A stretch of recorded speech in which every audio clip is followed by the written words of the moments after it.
Hai YouTubers, ikan adalah jenis hewan mengandung gizi dan vitamin yang sangat banyak. Jadi banyak makan ikan adalah sebuah hal yang sangat dianjurkan oleh para ahli gizi dan dokter. Tapi untuk mendapatkan ikan yang benar-benar segar, memang dibutuhkan sedikit perjuangan. Karena kalau kita membelinya langsung di toko ikan atau di pasar ikan, belum tentu terjamin kesegarannya. Nah, oleh karena itu banyak orang yang lebih memilih memancing atau menangkap ikan sendiri untuk menjamin kesegaran ikan yang diolah dan dimakan.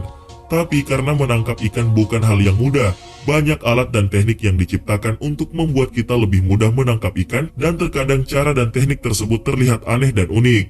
Dan berikut daftar cara aneh dan unik memancing ikan. Sri Lanka sejak berabad-abad yang lalu sudah menggoda banyak orang untuk datang.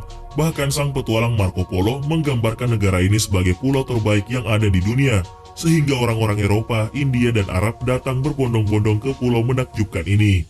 Selain mengagumi keindahannya, para pelancong ini juga tertarik dengan masuknya laporan melimpahnya rempah-rempah langka, batu mulia, dan juga binatang liar yang eksotik. Selain keindahan alam, Sri Lanka juga menyimpan kebudayaan bahari yang unik dan menarik. Salah satunya adalah cara unik masyarakat pesisir sewaktu memancing ikan. Tradisi memancing masyarakat di pesisir Sri Lanka dilakukan dengan cara bergelantungan pada tiang penyangga yang ditanam di tengah laut. Dan tradisi memancing dengan cara unik ini ternyata sudah ada sejak lama dan masih dipertahankan secara turun-temurun sampai saat ini. Untuk masyarakat pesisir yang bermukim di distrik Galle, sebelah barat daya Sri Lanka, tradisi memancing secara bergelantungan ini sudah ada sejak zaman Perang Dunia Kedua. Dengan sebuah alat pancing yang sangat sederhana, mereka memancing dengan hanya menggunakan satu tangan, dan sementara tangan yang lainnya memegang tiang penyangga tubuh yang disebut dengan peta. Saat mereka mendapatkan apa yang diinginkan, yaitu ikan dari jenis mackerels dan kora burua, wadah penampung ikan sudah dipersiapkan dan diikat di sisi tiang penyangga. Tapi di tengah gempuran zaman dan modernisasi mendorong orang-orang menggunakan berbagai peralatan canggih untuk menangkap ikan. Tapi masyarakat pesisir Sri Lanka masih tetap mempertahankan cara tradisional ini. Ekses positif dari kearifan lokal menangkap ikan dengan cara unik ini adalah tetap terjaga ekosistem laut. Mengingat dengan menangkap ikan menggunakan cara menjala atau dengan teknik modern yang lain, populasi ikan akan cepat habis dan ekosistem laut bisa terganggu. Cara memancing suku Dogon. Ritual yang bikin geleng-geleng kepala dari suku Dogon di Mali, Afrika adalah ratusan orang masuk ke dalam danau untuk memancing ikan dengan cara menangkapnya menggunakan tangan telanjang selama 15 menit lamanya. Memang gak ada habisnya rasanya jika membahas suku-suku dari Afrika, karena tiap suku punya keunikan dan ritual khas yang sulit ditemui di tempat lain. Ritualnya kadang sangat unik, sampai juga dicap gila. Salah satunya adalah ritual memancing ikan suku Dogon. Suku Dogon adalah suku yang mendiami kawasan Gurun Sahara yang terletak di bagian selatan Mali. Suku Dogon tinggal di suatu desa yang bernama Bamba yang lokasinya terpencil. Dan jarak dari Bamako, ibu kota negara Mali, untuk ke perkampungan suku Dogon memerlukan waktu tempuh sampai 20 jam dengan naik mobil. Suku Dogon punya satu ritual unik yang namanya Antago, yaitu ritual memancing ikan. Ritual ini pun dilakukan hanya 1 tahun sekali di satu-satunya danau yang luas di permukiman mereka. Sejarahnya ritual Antago ini karena pemukiman suku Dogon di zaman dulu subur dengan pepohonan, sungai, dan danau. Tapi dari waktu ke waktu, cuaca di sana malah makin ekstrim panasnya, dan tanah menjadi sangat gersang dan membuat danau-danaunya jadi kering dan hanya menyisakan satu danau saja. Dan dari situlah ritual Antago yang dinilai sudah berlangsung ratusan tahun pun dimulai. Para pria suku Dogon yang berjumlah ratusan akan membawa keranjang dan masuk ke dalam danau. Mereka memancing ikan yang kebanyakan adalah ikan lele dengan tangan kosong tanpa peralatan. Kepala suku akan memberikan kode kepada pria-pria yang hendak melakukan ritual ini, yang dimana semua pria akan berlomba-lomba mencari ikan sebanyak-banyaknya selama 15 menit. Bahkan kalau keranjang mereka tidak muat, mereka tidak segan menggigit ikannya demi bisa terus mencari ikan lainnya. Pemandangan sewaktu ritual Antago ini bikin kita geleng-geleng kepala, karena ratusan orang tumpah ke danau dan saling sikut-sikutan untuk mencari ikan. Danaunya sendiri tidak dalam, paling dalam hanya sebatas pinggang orang dewasa saja. Dan setelah ritual tersebut selesai, jumlah ikan yang tertangkap diberikan kepada kepala suku.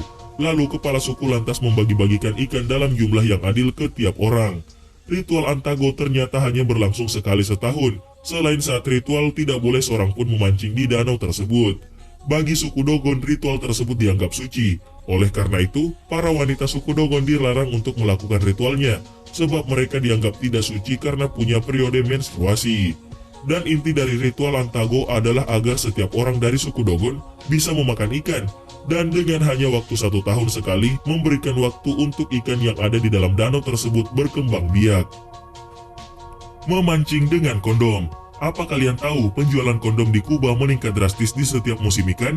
Ini bukan karena para nelayan jadi lebih sering berhubungan badan dengan pasangannya pada saat itu, tetapi mereka menggunakan kondom sebagai alat bantu untuk memancing ikan. Ini adalah teknik balon fishing, metode memancing murah meriah tapi efektif yang jadi andalan warga Kuba. Memancing dengan kapal atau perahu di Kuba membutuhkan izin dan sebuah proses yang rumit. Hal ini dikarenakan pemerintah khawatir warganya akan melarikan diri ke luar negeri lewat jalur perairan. Sementara ikan-ikan dari laut dalam yang berharga mahal cuma bisa didapatkan dengan memancing ke tengah perairan. Oleh karena itulah para nelayan Kuba memanfaatkan teknik memancing dengan balon yang berasal dari kondom, yang bertujuan agar semakin ekonomis. Mereka menggunakan kondom murah subsidi pemerintah. Teknik dilakukan dengan cara kondom ditiup sampai benar-benar menggembung seperti layaknya sebuah balon, lalu kemudian disambungkan dengan umpan dan tali pancing. Kemudian balon pun terlempar ke laut dan biarkan hanyut sampai ke tengah laut. Kemudian tunggu sampai umpan tersebut dimakan ikan. Jika sudah dimakan, nelayan tinggal menarik tali pancingnya.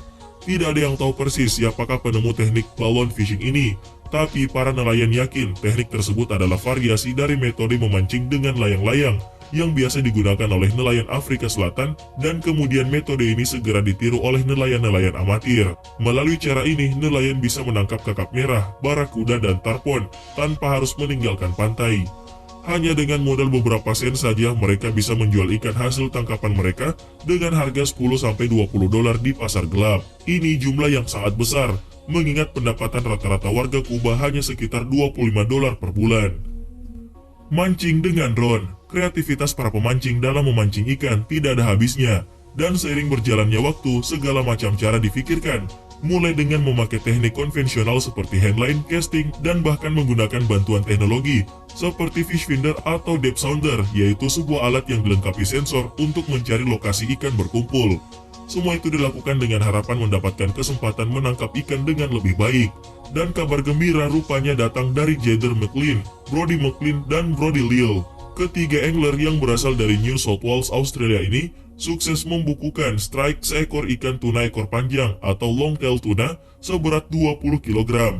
Dengan memanfaatkan teknologi pesawat tanpa awak alias drone, memang sebuah terobosan yang unik tentunya.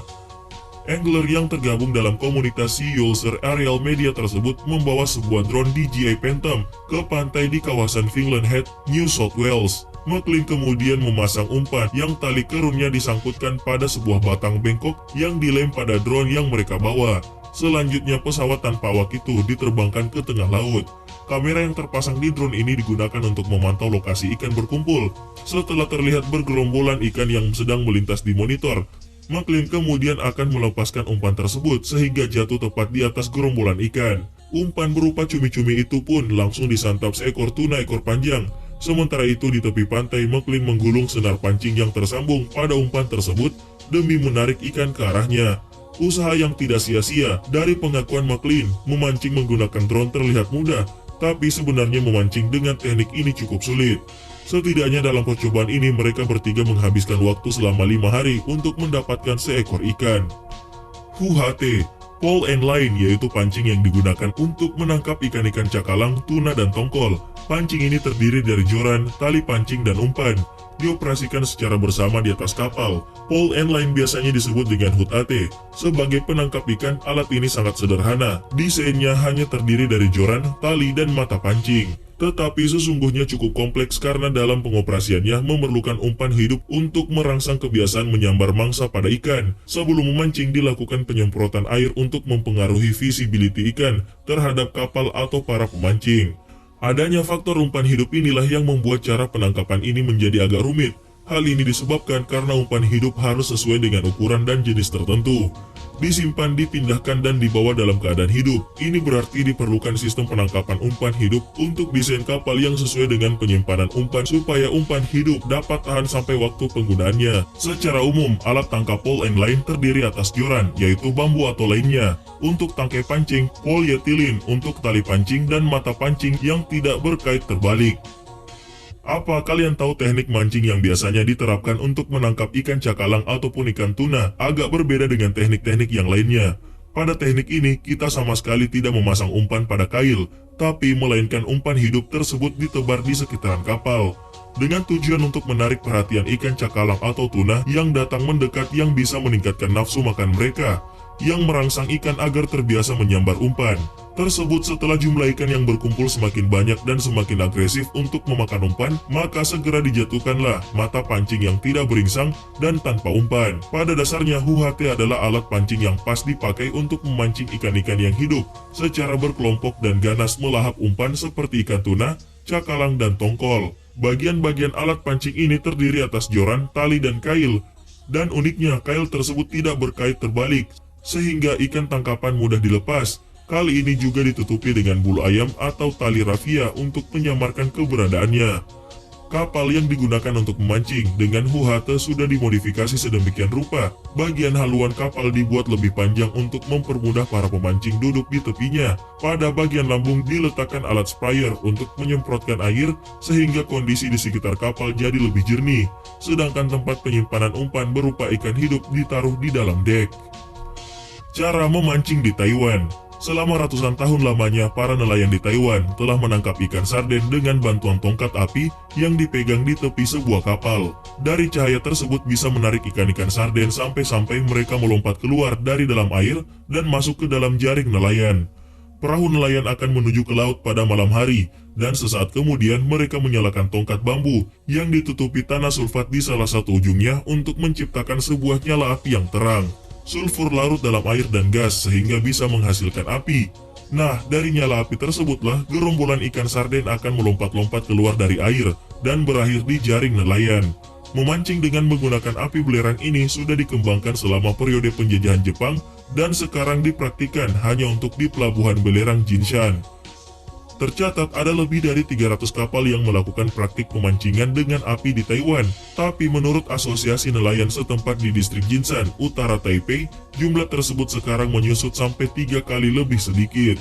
Setiap kali nelayan pergi memancing selama 6 jam di bawah langit malam, mereka bisa menghasilkan antara 3-4 ton ikan sarden per perahunya, dan pemerintah Taiwan bahkan mensubsidi praktik tersebut. Kalau kondisi malam benar-benar bagus, maka tim nelayan bisa menghasilkan sampai dengan $4.500 Amerika Serikat atau sekitar 64 juta rupiah. Tapi kenapa tradisi yang menakjubkan ini hampir punah? Sayangnya musim sarden hanya berlangsung 3 bulan, dari bulan Mei sampai dengan Juli.